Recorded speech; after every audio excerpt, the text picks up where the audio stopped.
mata dureeni inni guddaani hunduma isaa kana haammatee jiru uffata nama samiirraati. torban lammaan darbe xiqqoo isa laaluu yaalle har'a garuu waan gara biraatti xiyyeeffanna. Irra deebi'een dubbisaa. Please macaafa keessan banadhaa. Warri macaafa qabdanii macaafa qulqullootu fidatanii gaariidha. Har'aaf garuu warri hin fidanne immoo asirras jira. Bilbila keessan isir immoo ilaallachuu hin dandeessu. Egaa Kiristoosii wajjin du'aa erga kaafamtanii wanta waaqa keessaa iddoo Kiristoos gara mirga waaqayyoo taa'ee jirutti barbaada.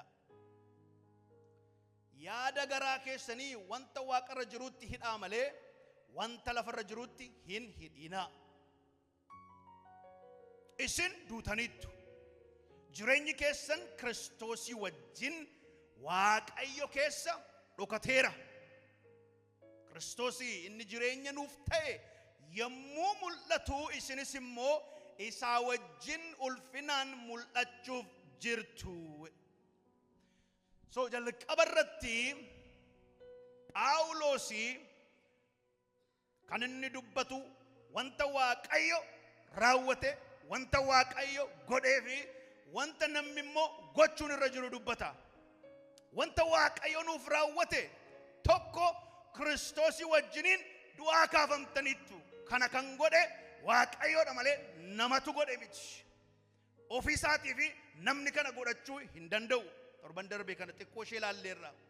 Ni lammaffaan immoo isin duutaniittu. Kan nu ajjeese akkamittiin immoo akka duunee har'a isaa haasoof nagatii ta'ee fi ittan deebi'a. Sadaffaa immoo jireenyi keessanii Kiristoosii wajjiniin waaqayyo keessa dhokateera. Wantoonni sadan kuni wanta waaqayyo godhedha. Dhala namaa waaqayyo wanta hojjetee xumuretti invite godhe malee kottaatii ofii keessanii hojjetadhaatii yeroo sana immoo mootummaa koon isiniif kennaa jedhe miti. Xumureetu waaqayyo saba dhala namaa hundumaa invite godhe. Wanta nuyi gochuun irra jiru immoo waan lama dubbata. Wanta waaqa keessa barbaada. Egaa ergi Kiristoosii wajjiniin duutanii, ergi isaa wajjiniin kaatanii, ergi Kiristoosii wajjiniin waaqayyo keessa dhokattaniiti maal godha? Wanta waaqa keessaa immoo isin barbaada. Lammaffaa immoo yaada garaa keessanii wanta waaqarra jirutti hidhaa. Sana booddee egaa ergi kun ta'e immoo inni jaaffaarratti wanta ta'uuf jedhu immoo dubbata. Innis Kiristoos yommuu mul'atu jedha. Isinis isaa wajjiniin ulfinaan mul'achuuf jirtu jedha. Halleluuyaa. Ameen ameen. Halleluuyaa. Ulfinaan mul'achuun kun warri sadanii jalqabaa suni must ta'utu irra jira. Du'aa ka'uu, Kiristoos keessa dhokachuu. Yoo kun ta'e malee ulfina sana isa yeroo Kiristoos deebi'ee dhufu ulfina sana arguun hin danda'amu. You have to die. You have to resurrect with the Lord. Akkasumas immoo hidden in Christ. Kanaan achi ulfina arguun hin jiru. Inni nuyi goonu homaa inni nuyi goonu sunis barbaachisaadha. Waaqarra waan jiru barbaaduun, yaada keenya waaqarratti hidhuun barbaachisaadha. Maaliif barbaachisaadha? Yoo wantoonni sadan suni raawwatamanii malee akkuma kanaas immoo wantoota kana lamaan dhalli namaas gochuu hin danda'u. Waan waaqarraa barbaaduu hin danda'u. Yaadi isaa waaqarratti akka hin hidhamu gochuu hin danda'u. Kanaaf Phaawulosi wanti isiniif godhame jira, wanti isiniif xumurame jira, wanti isiniif raawwatame jira. Isinis immoo raawwachuun kan isinirra jiru jira. Ergii waaqayyo kana isiniif godhe, ergii waaqayyo kana isiniif xumure, isinirraa immoo wanti barbaachisu jira. So har'a gaa kan walii wajjin ilaallu qabxiin lammaffaani isin duutaniittu. Qolaasaayis boqonnaa 3 lakkoofsa 3 akkas jedha. isin duutaniittu jireenyi keessan Kiristoosii wajjiniin Waaqayyo keessa dhokateera. Afaan Ingiliffaansaa, for you have died and your life is hidden with Christ in God. Kiristoosii wajjin Waaqayyo keessa dhokateera. Kiristoositti kan amane hundiniyyuu yaadadhaa, Kiristoositti kan amane hundiniyyuu nama du'edha. Amanuu isaatiin namni suni Yesus Kiristoosii wajjiniin du'e. Waaqayyos immoo amantoota akkaataan itti ilaalu Kiristoos keessaanii nama du'e ilaala. Otuu diiteeliin galiin gaa'ii maal jechuudha isin duutaniittu gaafa Phaawulos warra Qolaasaayisiin. Har'a immoo isin duutaniitti gaafa nuun jedhu maal jechuu isaati? Okay, akkamittiin duune? How did we die? Eenyutu simmoo du'e? Maal jalaan moo duune? Maal jechuudha isin duutaniittu jechuun? Amma amanaan tokko nama namanne bira dhaqee ani koo du'eera yoo ittiin jedhe maal jechuu keeti? Kunoo na deemta hooti, kunoo hin nyaatta hooti, kunoo hin dhudda hooti, kunoo hin haasofta hooti jedha. Kanaaf amantoonni tokko akka duune beekuutu nurra jira. Akka duune. Yeroo baay'ee wanti jireenya keenya keessatti mul'atu garuu ammayyuu du'uudhaaf warra ofii keenya hojiitti jirruu fakkaanna. Kun immoo wangeelli nun galle jechuudha. Maaliif Waaqayyo waan xumuretti nu waan isatu nu hojjete gatii ta'eef. So Yesus Kiristoositti namni tokko gaafa amanu Yesus Kiristoosii wajjiniin akka du'e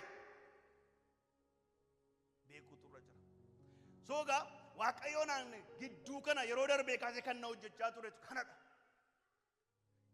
Wantoota Waaqayyooti duuteetta itti duuteetta jedhee ammayyuu ani ifii koo yaalii kootiin hojii kootiin humna kootiin beekumsa kootiin ammayyuu jalaa du'uudhaaf hin tattaaffadha. In fact kana gaafan godhu narratti jabaataa deema. So kiristiyaanni akka du'e hubachuutu irra jira. Kana wal hubachiisuudha. Dhoksaa inni guddaan kanadha. Kana bira ga'uutu nurra jira. So akkamittiin duune yoo suuta jettanii na hordoftan malee ergaan kun baay'eema irriba isintti naquus danda'a ta'a. Yoo garuu na hordoftanii dhuguma jijjiiramtanii dhuguma haaroftaniitu baatu. Yoo na hordoftan ta'e garuu you will be bored. So akkamittiin duune Qolaasaayis boqonnaa 2 lakkoofsa 12. Akkamittiin duune? Cuuphaadhaan Kiristoosii wajjin awwaalamtanii hojii aangoo Waaqayyoo isa warra du'an keessaa isa kaasetti amanuu keessaniin awwaalamtanii hojii aangoo Waaqayyoo isa warra du'an keessaa isa kaasetti amanuu keessaniin isinis immoo isa wajjin du'aa kaafamtaniittu. Cuuphaadhaan Kiristoosii wajjin maal taataniittu? Awwaalamtaniittu jedha. Kan awwaalamu immoo nama fayyaa miti. Nama deemu miti. Nama du'etu awwaalama. Nama du'etu boolla keessa kaa'ama. Nama fayyaa miti. Kanaaf Phaawulosii maal jedha? Kiristoosii wajjin maal taatanii? Awwaalamtanii jedha. Kun immoo akkamittiin ta'e hojii isa Waaqayyo hojjete warra du'an keessaa isa kaasetti Yesus Kiristoositti maal gochuu keessanii? Amanuu keessaniin du'aa kaafamtaniittu. Galanni Yesus Kiristoosiif haa ta'u. Sooga akkamitti duune gaaffii jedhu deebisuudhaaf amantiidhaan Kiristoosii wajjiniin Waaqayyo keessa dhokannee gatii deddeebi'aa jirruuf gatii jiraachaa jirruuf duuti isaa du'a keenya ta'e jechuudha. Ameen jedhama. Isatti gatii amannee amma immoo isa keessa gatii keessa dhokannee gatii jirruufi inni du'e anis nan du'e jechuudha. Duuti isaa du'a koo, duuti isaa du'a keessa ta'e jechuudha. And we must believe this. Naafi duuti Kiristoos du'a kee ta'eera. Du'a ka'uun Kiristoos du'a ka'uu kee ta'eera. Awwaalamuun Kiristoos ati awwaalamuu kee ta'eera.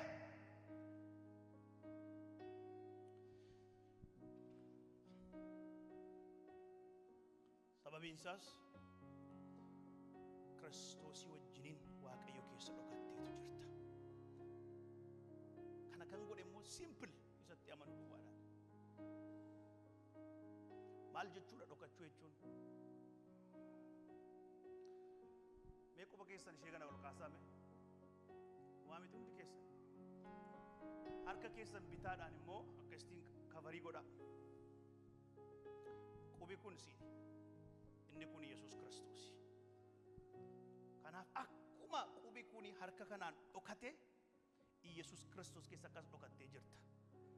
Waaqayyo Abbaan gaafa ilaalu isaas keessaa argamiti.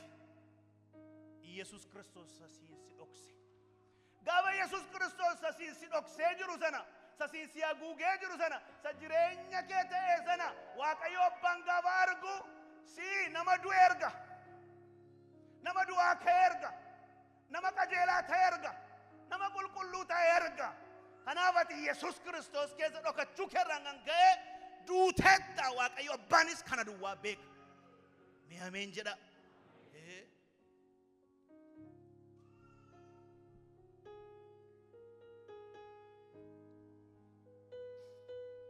Nama si bukkee jiruuni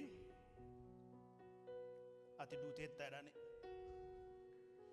Du'aa isiniin jechaan jiru har'a. Wangeelli duuteettaa siin jedha. Maaliif hin amanta gadi ta'eef? Ati duuteetta jedha waa miti. Ganaa isinii galanni kaan. Garuu Kiristoosiin immoo jiraataadha jedhani. Itti himaa waan tumadhaa ta'u maa miti. Hunduma isaatti maaqaati duuteetta Kiristoosiin immoo jiraataadha. Ameen ameen. Namni kanatti amanu Waaqayyoof galata fidu. Eega akkas jennee egaa eenyutu du'e? That's very important. Physically, qaamaan you see me, I see you. Nargamna mul'anna. Maaltu du'e? Eenyutu du'e? Sayyidu laalla. Roomee boqonnaa 6 lakkoofsa 6. Please follow godha. Akkas jedha. Nuyi deebinee garba cubbuu akka hin taanetti dhagni inni cubbuu hojjetu akka badduu baafamuuf, dhagni inni cubbuu hojjetu akka badduu baafamuufi namummaan keenya inni moofaan isaa wajjin akka fannifame hin beeknaadha. Mee akka fannifamedha mee? Akka fannifamne maaltu fannifamedha? Namummaa ela nan hordoftan taanaan you will be bored jedheera. Maaltu fannifame? Namummaan keenya inni moofaan isaa wajjin Yesuus Kiristoos wajjin maal ta'eera? Fannifameera jedha. Kanaaf kan du'e maalidha? Namummaa isa moofa. The old self, the old nature. Isa moofaa sanatu hin du'eedha. Okay, namummaan moofaa inni kun immoo isa kamidha laata? Namummaan moofaa inni jennu immoo isa kamidha? Namummaa moofaa hin jenna. Galaatiyaa boqonnaa 5 lakkoofsa 24 akkas jedha. Warri kan Kiristoos Yesuus ta'an immoo yaada foonii hawwasa fedhasaas fannisaniiru. Ameen. So kan du'e egaa maalidha amma? Namummaan moofaa inni jennu suni, inni du'e suni yaada foonii hawwa isaa fedha isaati. Ammayyuu aduu. Ameen ameen. So namummaan moofaan suni inni du'e, inni Kiristoos wajjin duutan inni jedhu suni hawwasa fedhasa. Namummaan moofaan suni inni suni hawwa mataasaa qaba, fedha mataasaa qaba, yaada mataasaa qaba, waan isa gammachiisu qaba gatii ta'eefi Kiristoosii wajjiniin du'uu keenya irraan kan ka'e namummaan moofaan suni hawwisa fedhisa du'eera. Ameen. Ameen ameen. Okay. Yaadi foonii gaafa jedhu immoo Phaawulos maa inni yaadi foonii? Maa inni yaadi foonii? Fagootuun deemiin Roomee boqonnaa 8 lakkoofsa 6-8 akkas jedha. Yaada ofii fedha fooniitti hidhuun du'a hin fida. Yaada ofii fedha hafuuraatti hidhuun garuu jireenya nagaas hin fida. Lakkoofsa 7. Akka fedha fooniitti yaaduun diina Waaqayyoo nama godha. Yaanni akkasii seera Waaqayyooti wajjin walii hin galu. Isaaf abboomamuus hin danda'u. Warri akka fedha fooniitti jiraatanii Waaqayyoon garaa ciibsuu hin danda'ani. Kuni namummaa moofaa.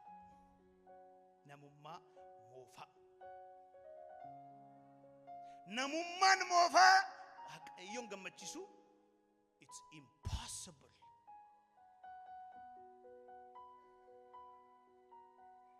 Namummaa moofaadhaani seera Waaqayyoo eegu hin danda'amu.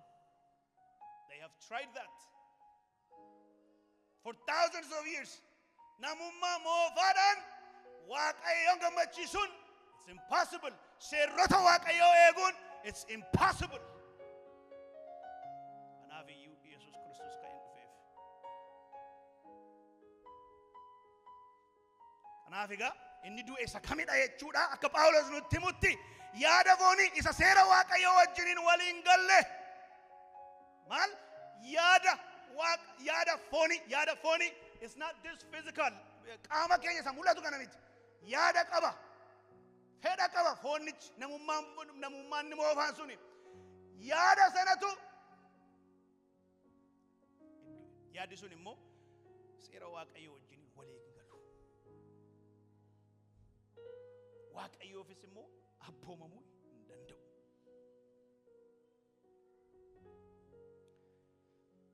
Yaadi foonii sun immoo isa Waaqayyoon garaa ciibsuu danda'u miti.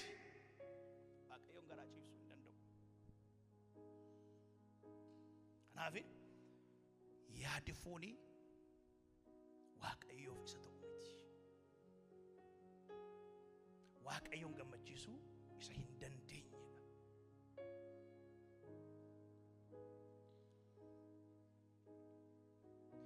Yaada foonii kanatu hin du'eedha.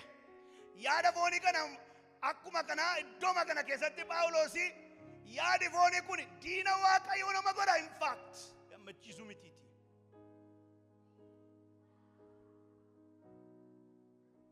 Kanaaf egaa yaadi foonii kun ammayyuu jiraachaa jira taanaan is very dangerous. Waaqayyoof abboomamuu hin danda'u. Waaqayyoon gammachiisuu hin danda'u. In fact diina Waaqayyooti. Namummaan kuni yaadi kuni ammayyuu sin keessa jira yoo ta'e kuni baay'ee ulfaataadha. Jiraachaa jira kun garuu anaaf isin keessa. Tiksi baay'ee beekamaa Galaatiyaa boqonnaa 2 lakkoofsa 20 akkas jedha. Egaa si'achi Kiristoos isa ana keessaatu jiraata malee anatu jiraata miti jedha. Ameen ameen. Jireenyaani amma fooniin jiraadhu immoo ilma Waaqayyoo isa na jaallate ofiisaas dabarsee isa naaf kennetti amanuudhaanan jiraadha jedha. Ilaa tokkoffaagaa iddoo kanatti wanti arguun nurra jiru maalidha? Jecha ana ishee jettu. Ana. Phaawulos maal jedhe? Egaa si'achi Kiristoos isa ana keessaatu jiraata malee anatu jiraata miti. Anatu sanatu du'aa jechuudha. Ana isa jedhu. Ana.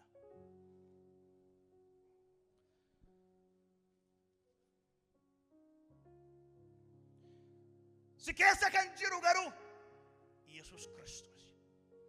Ani inni jedhu, ati inni jettu, amalli fooniin, amalli moofaan sun maal ta'eera? Du'eera. Si keessa kan jiru Yesuus Kiristoos.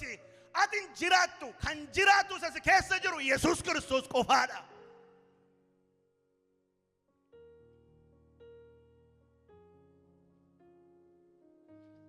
So jireenyi namummaan moofaa inni duraanii suni hin duune taanaan ammayyuu anatu jiraachaa jira, ammayyuu situ jiraachaa jira. Garuu Phaawulos dubbiin Waaqayyoo is clear. Kiristoositti kan amananii isaan kana jala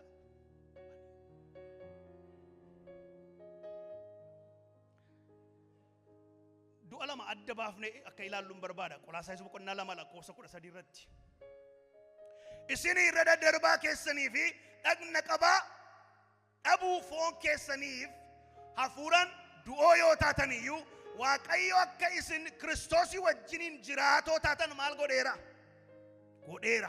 Irra daddarbaa keenya hundumaas nuuf dhiiseera jedha. Waan lama adda baasuun nurra jira. Iddoo kanatti du'a inni dubbachaa jiru du'a isa kamidha? Isa Addaamirraa dhaalledha. Addaamirraa isa dhaalle.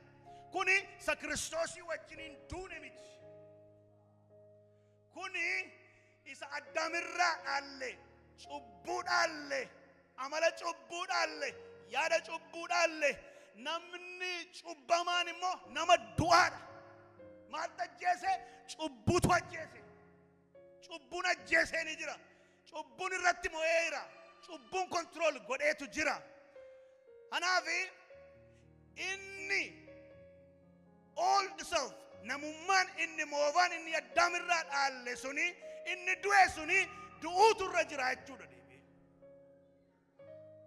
Namummaan suni maal ta'utu irra? Inni cubbuun ajjeese, inni cubbuun du'e, inni du'a jala galfame suni maal ta'utu du'uutu irra jira. Kiristoosii wajjin yoo du'e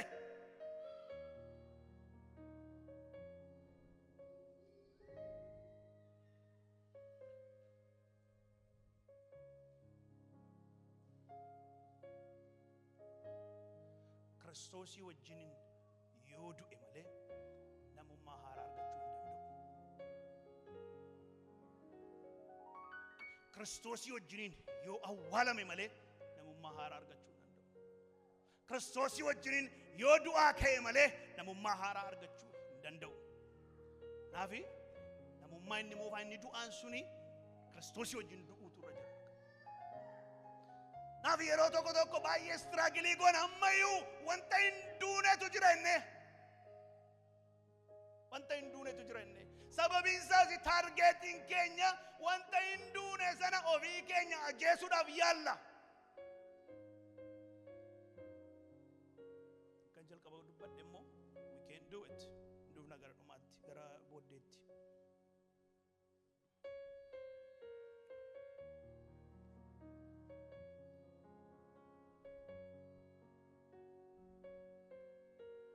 Naafi namummaan keenya inni moofaan the old self has been crucified with Jesus Christ. Kiristoosii wajjiniin fannifameera. Kiristoosii wajjin du'eera. Kiristoosii wajjinis du'aa ka'eera. Naafi dura du'oo turre amma Kiristoosii wajjiniin duunee jiraatoo taaneerra. Macaafni kan inni jedhu kana. Do we know this? Akka namummaa sanatti duute Kiristoosii jira akka du'aa kaate.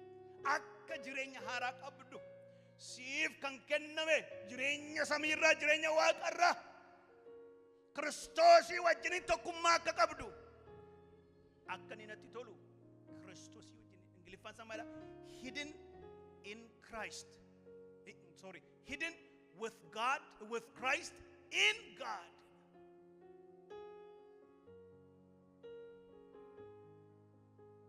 Kanaaf egaa Phaawulosi isin duutaniittu. Eenyutu du'e isa jedhuuf immoo egaa namummaa moofaatu du'e, yaada fooniitu du'e, isa Waaqayyoof hin abboomamne Waaqayyoon gammachiisuu isa hin dandeenye sanatu du'e, isa amanuu hin dandeenye sanatu du'e, isa cubbuuf irra daddarbaan ajjeese sanatu du'e.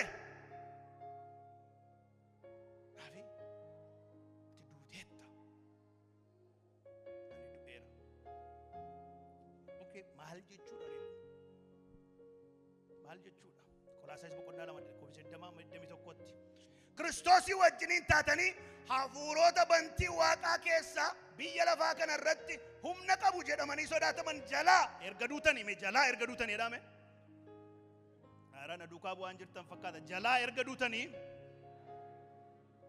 jalaa erga duutanii immoo maaliif akka waan ammayyuu kan biyya lafaa taataniitti jiraattu maaliifis seerrata isaanii jala of galchitu kana harkaan hin qabin sana afaaniin hin qabin isa kaanis hin tuqin hin jedhu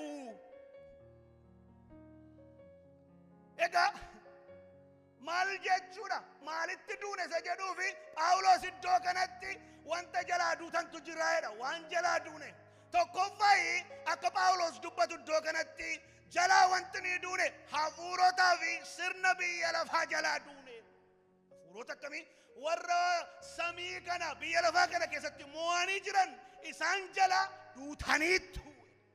That means when the Bible says yeroo macaafni qulqulluun jalaa duutaniittu afaan Ingiliffaan samaadha you've died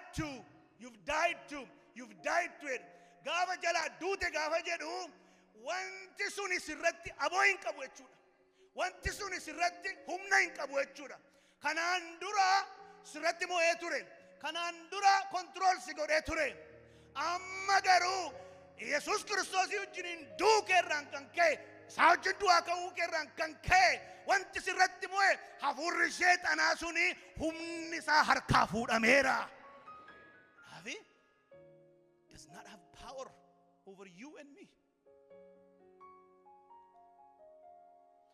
Maaliif kiristaanni baay'een seexana sodaachaa jiraata xonqaayii sodaachaa jiraata abaarsa sodaachaa jiraata footoo koo ergu jedheetu na yaaddaa jiraata waa'ee ijoollee isaa yaaddaa jiraata dubbiin Waaqayyoo akka jedhutti garuu inni warra kaan irratti mo'e warra gooftaa hin qabne irratti warri mo'e sirratti mo'uu hin danda'u humni isaa harkaa fuudhameera aangoon isaa harkaa fuudhameera you have died to that power and that power has lost that thing has lost its power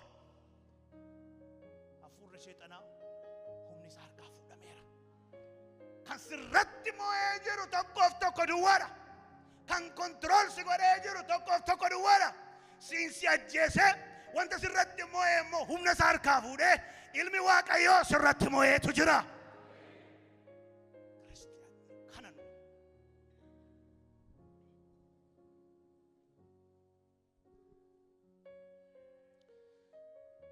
Okay, maal jalaa duune lammaffaan immoo seera akka karaa fayyinaatti fudhatamu jalaa duune. Seenaa isaa isinitti hin dubbadhu. Kontekstii yoo isinii kenne nan dheeressa gahii ta'eef waldaa sanatti maal takka ta'e. Garuu booddee dubbifachuu dandeessu. Qolaasaan boqonnaa 2 iddoo ammaa irratti dubbata. Kaseedha. Maaliif seerrata isaanii jala of galchiture? Kana harkaan hin qabin, sana afaaniin hin qabin, isa kaanis hin tuqin. Maaliif kuni seerrota taa'ee jiru seerrota karaa fayyinaa kan fayyamu karaa kanaatiin dhagna qabachuudhaani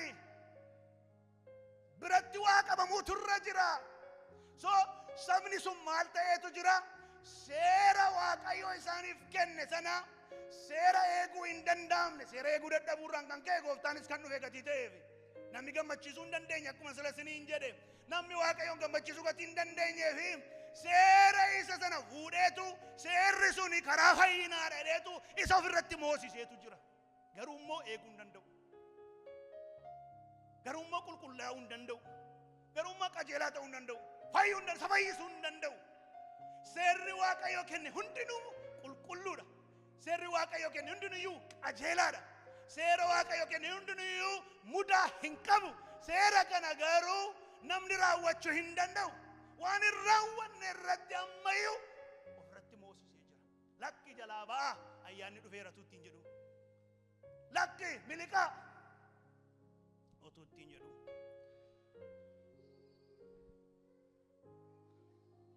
jalaa baateetta. Ammayyuu kana jalaa hin baane taanaan garuu rakkoodha. Akkasidha Roomee boqonnaa 7:4. Akkasuma yaa obboloota koo isin warri bu'aa dhagna Kiristoos taatanii duutanii turtanii, ameen ameen ameen, seera isa itti hidhamtanii turtan jala hiikamtaniittu. Yaa ameen jedhame. Meesii hordofaan jira warra jettan. Rafaan jirtan miti. Itti jedhuu sirriitti kanatti. Isin hin dammaqsa. Ilaa waan Phaawulos jedhu laala. Bii Waaqayyo. Yaa obboloota koo isin warri maali? Bu'aa dhagna Kiristoos taatanii duutan. Bu'aa dhagna Kiristoos taatanii warri duutan. Seera isa itti hidhamanii jiru. Seerichatu hidheera, takaaleetu jira. Isa jala hiikamtaniitu. Ameen, ati hiikamteetta. Isa nama hidhe, isa nama takaale jira, hiikamteetta. An hiikameera. Ameen ameen. Kanaaf jedha kan nama bira, referring to the Lord. Hallelujah. Kanaaf jedha kan nama bira, kana jechuunis immoo jedha kan isa warra du'an keessaa kaafame hin taatu. Hallelujah. Seericha sana hidhee ture sana jala hiikamtaniittu jedha. Sana booddee immoo maal jedha akkan hin dogoggorreefi kan isa warra du'an keessaa kaafame Yesuus Kiristoos jechuudha. Kan isaa hin taatu jedha. Ameen ameen ameen.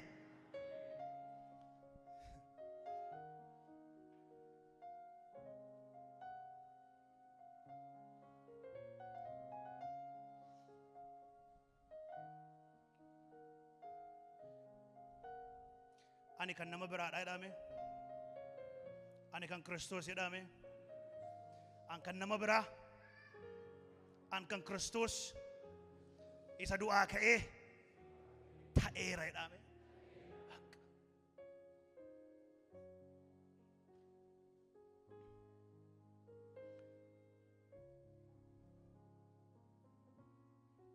Defuufee maal jedha?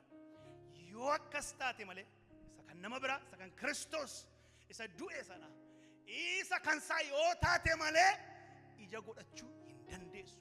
Yeroo sana jedha Waaqayyoo fi ija godhachuu fi bilisa taaneedha. Kanaan achi ija godhachuu hin danda'amu. Inni sadaffaa xumuraan jira, dhiifama naa godha.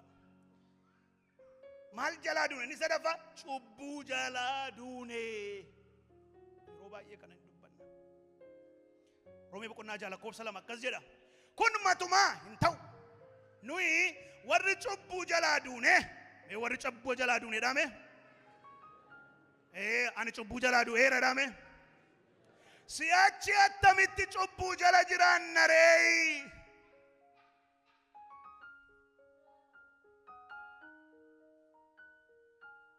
Kana isinitti himu cubbuun ammayyuu jira.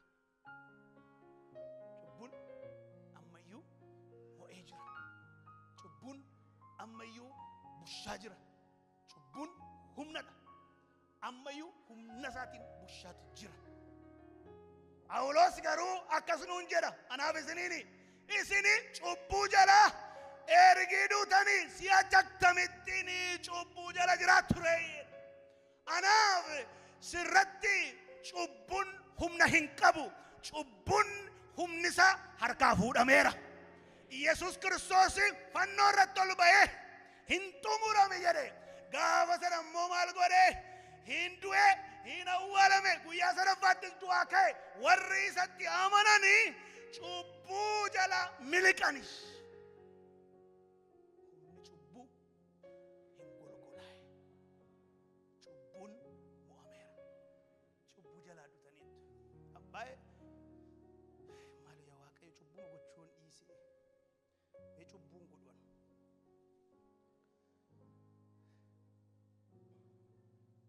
Mee bakka nama arrabsuu dhiisuu nan yaala.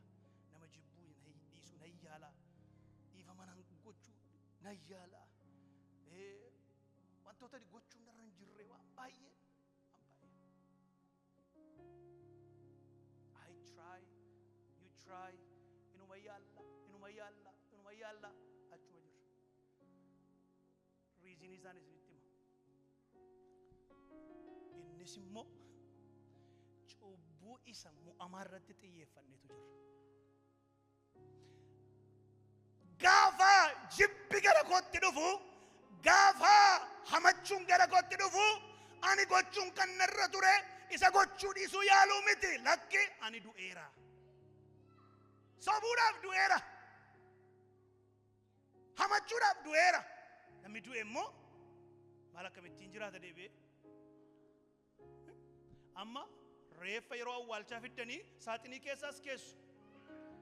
Maatiin maal godha? Taraa ol ba'eetu gaarummaa nama sanaan dubbataa. Dadhabina nama sanaas immoo hin dubbataa. Jaalala isaas hin dubbataa. Waan baay'ee tarreessa. Namichi innas ciisu sun garuu nagaa. Hin nagaa joo. Kanaafi gaafa sobuun gaafa hamachuun gara kootti dhufu luba kansaa duuteettaati. Godhuu dhiisuu miti. Kun nuuf hagalu. Siniin galle fakkaatan mayyuu. Kun nuuf hagalu. Gochuu dhiisuu miti. Dibeetiitti fiduu miti. Miti. You are dead. Ingiliffaan isaa immoo keessuma baasee maadha? You. Dhuunfaatti qaba. Ati duuteettaati. Ati duuteettaati. Ati inni duute kuni hamachuu hin dandeessu.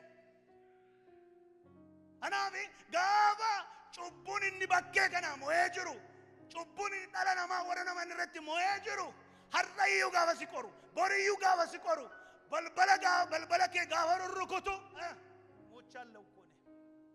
Andu'eera. Ameen. Andu'eera. Deebiinsaa kana. Karaa itti mo'an kana. Gochuu dhiisuu yaaluu miti. Because you cannot. Yaalii kee isa foonii sanaan, hubannaa kee isa foonii sanaan hin dandeessu. Gaafa noo du'eera gaafa jettu situ jiraata miti. Isa si keessa jiru sanatu maal godha? Injifannoo keeti.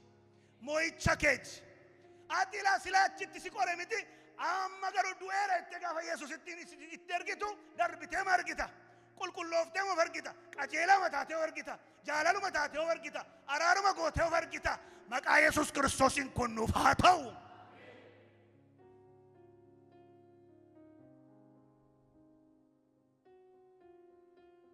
So sin has lost its power as well.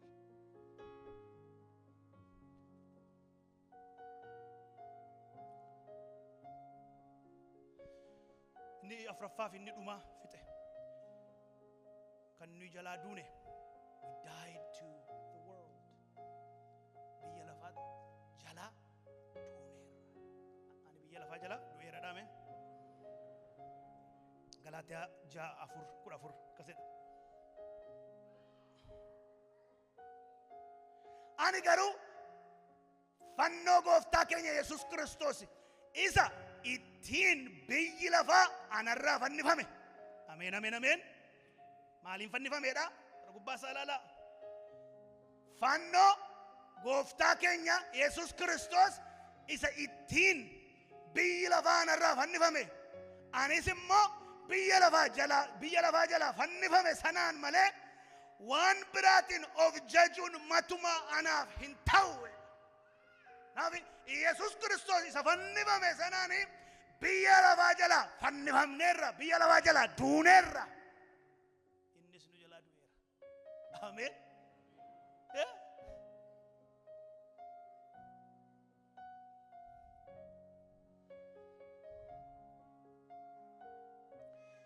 Biyya lafaa jechuun maal jechuudha? Beezikii ta'uu danda'a. Biyya lafaa jechuun maal jechuudha? Wanti Waaqayyo uume, wanti ijaan argamu kun, lafti kun, Waaqni kun, Waaqayyo wanta inni uume hundi isaayyuu gaarii. Biyya lafaa keessa garuu kan jiru Waaqayyoon kan mormu hundumaa jala duutaniittu jechuusaati. Ameen. Waaqayyoon kan mormu hundumaa jala duutaniittu.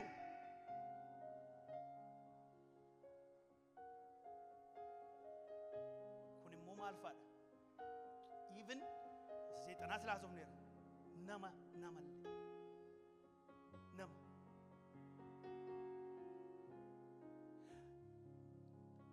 namni akka nama gammachiisuudhaaf yaalii godhuun jiru.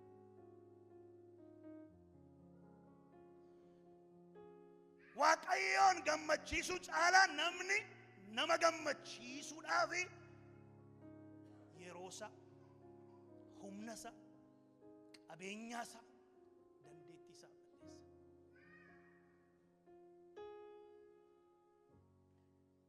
Kanaaf namoota warra Waaqayyoon mormanii warra Waaqayyo wajjin waliin galle gammachiisuudhaaf ammayyuu fiiguun biyya lafaadhaan mo'amanii jiraachuudha. Namni hundiniyyuu namoota Waaqayyoo miti. Namooti hundiniyyuu kan Kiristoos miti.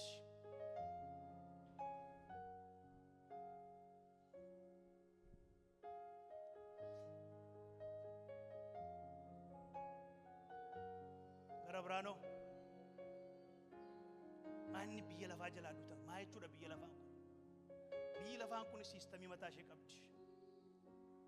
Amma biyya Ameerikaa keessa gaafa jiraannu siistamii ishee foloo gochaa jirra. Siistamii ishee kana foloo gochuurraan kan ka'e Waaqayyoo wanta inni barbaadu gochuu dadhabaa jirra. Waaqayyoon gammachiisuu dadhabaa jirra. Because siistamiinsa gavarni nu gochaa jira. Nurratti mo'ee jira. Nu gaggeessaa jira. Hi'i jechuu dadhabuu geenyeerra. Hi'i ani jalaa du'eera. Tokkoffaan koo jalqabi koo Yesus Kiristoos Waaqayyoodha. Ani aangoo biyya lafaa jala siistamii biyya lafaa jala du'eera. Kana jechuun hojii dhiisaa jechaan jira miti. Waaqayyo biyya lafaa kana hin uume hin jaallata nama hin jaallata amma yoo harka bal'isee dhalli namaa hundinuu gara mootummaa isaatti akka inni dhufuufi Waaqayyo karaa hafuura qulqulluu hojiitti jira ilma isaatti namoonni akka isaan amananiif. Haa ta'u iyyuu garuu biyya lafaa siistamii mataa ishee kan bu'uureffatte qabdi. Karaa kana deemi asiin bahi achiin gali akkasitti jiraadhu akkasittiin hojjedhu akkasitti siin jettee toora sii baafte ammayyuu sanatu irratti mo'ee jira taanaan rakkoodhaa jechaa jira. Kanaaf namooti waldaa keessa baay'ee gatii hin jirre. Kanaaf namooti baay'een Sunday duwwaa kan isaan taani jireenya Sunday duwwaa ammayyuu siistamii sana jala siistamiin sun irratti mo'eetu jira. Yeroo Phaawulos akka jedhutti jalaa duutaniittu. Inni isin irratti aboo hin qabu. Humnisa siistamiinsa hundiniyyuu isin irratti aboo hin qabu jedha. Maqaa Yesuusiin isin irratti aboo hin godhatin. Ana irratti aboo hin godhatin ni jaajjina.